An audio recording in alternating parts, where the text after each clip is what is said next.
Hello, this is an answer to a question about why do I sometimes feel that I'm sort of possessed by the devil. Let's look at the sort of first. If you actually feel possessed by the devil, please go and ask a psychologist or a psychiatrist how real this seems to you so that they can help you. Sometimes it is such an overwhelming situation that you need help immediately. So if you feel that it's happening to you really, please go and ask for help right now. The second part is, if it's that you feel you've got the devil inside, you're really furious, you want to destroy everything, you're fed up with everything, you're furious. Now that's another feeling, that's a different feeling. And you could say somehow, I've got the devil inside, look at it. That you see that sort of irony, that acid, that fury, all of that anger, you can see it there. Well, it actually comes from here. This is a pre-Christian symbol, the fork, the famous devil's fork, that comes from this idea.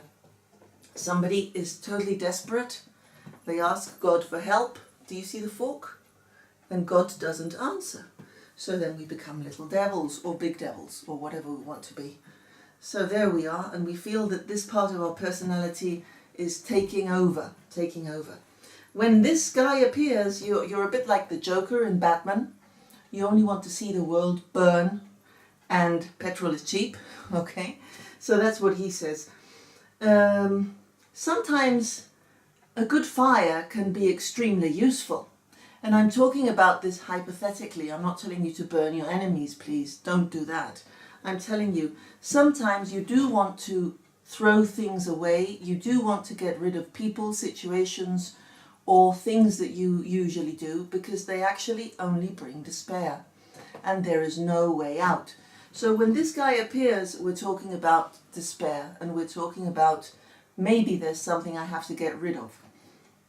Together with that feeling, you'll often get this feeling, which is there is not enough. The world is scarcity, the world is loneliness, the world is I will always feel unsatisfied.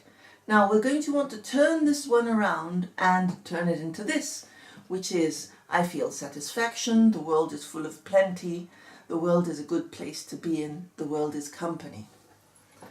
And likewise, when you feel this one, you're probably going to feel something like this in relationships, which is envy, hate, jealousy. Now, envy, hate and jealousy, when we turn them around, are actually love, admiration. That's what they usually are. Because you start envying somebody when you feel they've got something I will never be able to have. So just seeing what they have or what they are makes me so envious and so jealous. I'd rather they were not there to remind me of my scarcity. Okay, so now the next important question is, how on earth do we turn them around so that our friend here doesn't have to perform its magic disappearing trick and make everything disappear? And well, perhaps we need to make things disappear if they're really bad for you.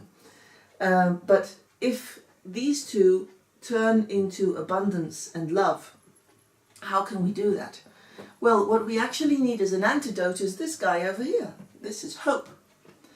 And how do you manufacture hope? Well, you give yourself what you need to be a happy person. You work hard on being happy. Start looking at the things that go well. Start hanging out with people who are happy. Start looking at the bright side of life. Think positively, etc. This sounds very general, and it is too general for me to specify in a 3-minute video. But that is the path. So if you can start thinking about what's wrong in your life, what's right in your life, what you don't want, what you do want. If you get closer to what you do want and who you want to be, you're going to get rid of this guy a lot more often. It's natural for people to turn around. This is the work of adolescence a lot. Turning from here to here, knowing how to turn from here to here, from here to here, from here to here. That's work. And that's what we do in therapy. So if you have access to a therapist, to a psychologist, a psychiatrist, somebody who knows about how the mind works, they're going to help you manufacture a whole load of this. It doesn't mean you'll be immune, because life is about changes. It's about going by contrast from one place to the other so that you can actually appreciate things.